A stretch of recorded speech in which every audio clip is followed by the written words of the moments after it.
Women's Day special offer 50% off on IUI IVF valid till 8th March.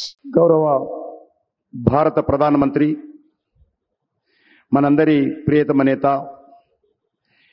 Narendra Modi గారికి నేను తెలంగాణ ప్రజానీకం తరఫున హృదయపూర్వకమైనటువంటి స్వాగతం పలుకుతా ఉన్నాను.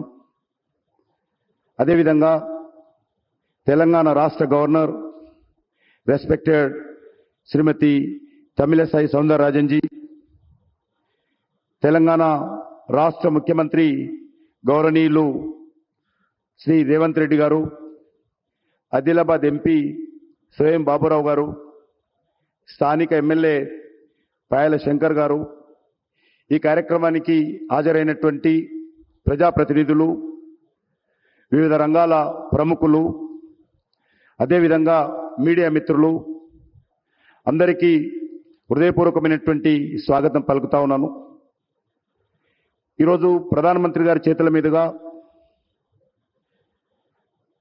జాతీయ రహదారులు, అదేవిధంగా మరి ఇతర విద్యుత్కు సంబంధించినటువంటి ప్రాజెక్టులు ప్రారంభించుకోవడము చాలా సంతోషం. 490 కోట్లతో ఆదిలాబాద్ బేలా మధ్య నేషనల్ హైవే 32 కిలోమీటర్ల పొడవైనటువంటి హైవే ప్రాజెక్టుకు, అదేవిధంగా హైదరాబాద్ భూపాలపట్నం నేషనల్ హైవే 163 శంకుస్థాపన చేసుకోబోతున్నాం. అదేవిధంగా రామగుండంలో తెలంగాణ ప్రజలకు తెలుసు, గతంలోనే 800 మెగావాట్ల ప్రాజెక్టుకు ప్రధానమంత్రి గారు తమ చేతుల మీదనే గతంలో ప్రారంభించడం జరిగింది. ఈరోజు మరొక 800 మెగావాట్ల థర్మల్ విద్యుత్ ప్రాజెక్ట్ సంబంధించినటువంటి పనులన్నీ పూర్తయిపోయినాయి. ఈరోజు ప్రజలకు డెడికేట్ చేయడం కోసము ప్రధానమంత్రి గారు స్వయంగా రావడము చాలా సంతోషం. అదేవిధంగా అంబారి, ఆదిలాబాద్, పింపాలకుట్టి రైల్వే లైన్ కూడా ఎలక్ట్రిఫికేషన్ పూర్తయిపోయింది. దాన్ని కూడా ఈరోజు డెడికేట్ చేస్తూ ఉన్నారు. ఈ రకంగా మరి మనకందరికీ తెలుసు, గత लास्ट 10 ईयर्स आदरणीय प्रधानमंत्री नरेंद्र मोदी जी के नेतृत्व में तेलंगाना विकास के लिए अलग अलग प्रोजेक्ट्स 10 साल में 10 लाख करोड़ रुपए तेलंगाना विकास के लिए खर्च किया है और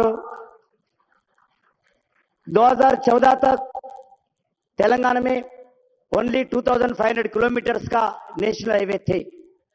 आज इस 10 साल में डबल किया है नेशनल हाईवेज और 2500 किलोमीटर्स का नेशनल हाईवे अभी कंस्ट्रक्शन में है. वैसे ही अलग अलग प्रोजेक्ट्स इसी रामकुंडम में एक यूरिया प्रोजेक्ट्स स्वयं प्रधानमंत्री नरेंद्र मोदी जी स्वयं आकर शंकुस्थापन फाउंडेशन स्टोन दिया है. उसके बाद आदरणीय प्रधानमंत्री करकमल के द्वारा उस प्रोजेक्ट भी पूरा कंप्लीट करके डेडिकेशन किया है. आज यूरिया प्रोजेक्ट मैन्युफैक्चरिंग चल रहे हैं, तेलंगाना किसानों को बहुत फायदा हो रहा है.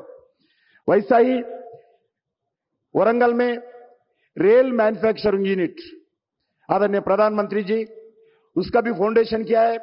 अभी कंस्ट्रक्शन एक्टिविटी स्पीड पे चल रही है.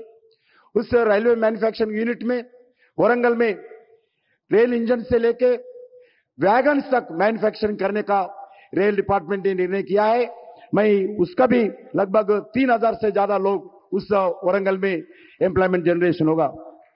वैसा ही एमएमटीएस सेकंड फेज प्रोजेक्ट आदरणीय प्रधानमंत्री लास्ट विजिट में उसका भी जो परेड ग्राउंड से फर्स्ट फेज उद्घाटन किया है, जो बचे हैं सेकंड फेज में उसका भी आज उद्घाटन करने वाला है. वैसा ही तेलंगाना में लगभग 30,000 करोड़ से ज्यादा रेलवे प्रोजेक्ट्स का उद्घाटन किया है. वैसा ही आदिलाबाद से लेकर जो रेलवे स्टेशन निर्मल अलग अलग जगह से ये रेलवे जाने के लिए भी आज प्रधानमंत्री जी के नेतृत्व में उसका भी काम शुरुआत हुआ है. तेलंगाना से 3 वंदे भारत ट्रेन एक सिकंदराबाद टू वैजाग, दूसरा श्री वेंकटेश्वर स्वामी तिरुपति के लिए, तीसरा बेंगलुरु के लिए भी उसका हुआ है। उसके साथ साथ जो तेलंगाना विकास के लिए नरेंद्र मोदी जी सरकार पूरा कमिटमेंट के साथ काम कर रही है। जो तेलंगाना में हर विषय पर केंद्र सरकार साथ देंगे, साथ आने वाले दिन में भी आगे बढ़ाएंगे।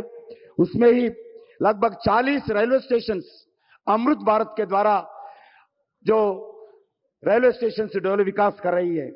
उसके साथ साथ मेट्रो రైల్ के लिए भी वेबिलिटी गैप फंडिंग दिया है। ఈ రకంగా అన్ని రకాల ప్రాజెక్టులు డెవలప్మెంట్ కోసం నరేంద్ర మోడీ గారి ప్రభుత్వం కమిట్మెంట్ తో పనిచేస్తా ఉంది। 11 సాగునీటి ప్రాజెక్టులు ఏవైతే నిధుల కొరత కారణంగా ఆగిపోయినటువంటి 11 సాగునీటి ప్రాజెక్టులను కూడా పూర్తి చేయడం కోసం కేంద్ర ప్రభుత్వం నిధులు అందించిన విషయాన్ని ఈ సందర్భంగా మనవిస్తూ మరొకసారి నేను ప్రధానమంత్రి నరేంద్ర మోడీ గారికి తెలంగాణ ప్రజానీకం తరఫున హృదయపూర్వకమైనటువంటి స్వాగతం పలుకుతూ ఈ తెలంగాణ అభివృద్ధి కోసం కేంద్ర ప్రభుత్వము ఖచ్చితంగా అన్ని రకాలుగా సహకారం అందిస్తుంది। అది ఏ ప్రభుత్వం చూడకుండా, అది కాంగ్రెస్ పార్టీ ప్రభుత్వం కానీ లేక మరో పార్టీ ప్రభుత్వం కానీ చూడకుండా తెలంగాణ డెవలప్మెంట్ మనకి ఇంపార్టెంట్ కాబట్టి రాజకీయాలు ఎన్నికలప్పుడే ఉంటాయి। ఎన్నికల తర్వాత అందరము ఈ యొక్క దేశం అభివృద్ధి కోసం, ఈ రాష్ట్ర అభివృద్ధి కోసం ప్రజలకు సౌకర్యాలు కలిగించే దిశలో అందరం కలిసికట్టుగా ఈ రాష్ట్రానికి, దేశానికి, దేశంలో ఉన్నటువంటి ప్రజలకు మేలు చేయాల్సిన బాధ్యత మనమందరిపైన ఉన్నదని ఈ సందర్భంగా మనవి చేస్తూ సెలవు తీసుకుంటున్నాను।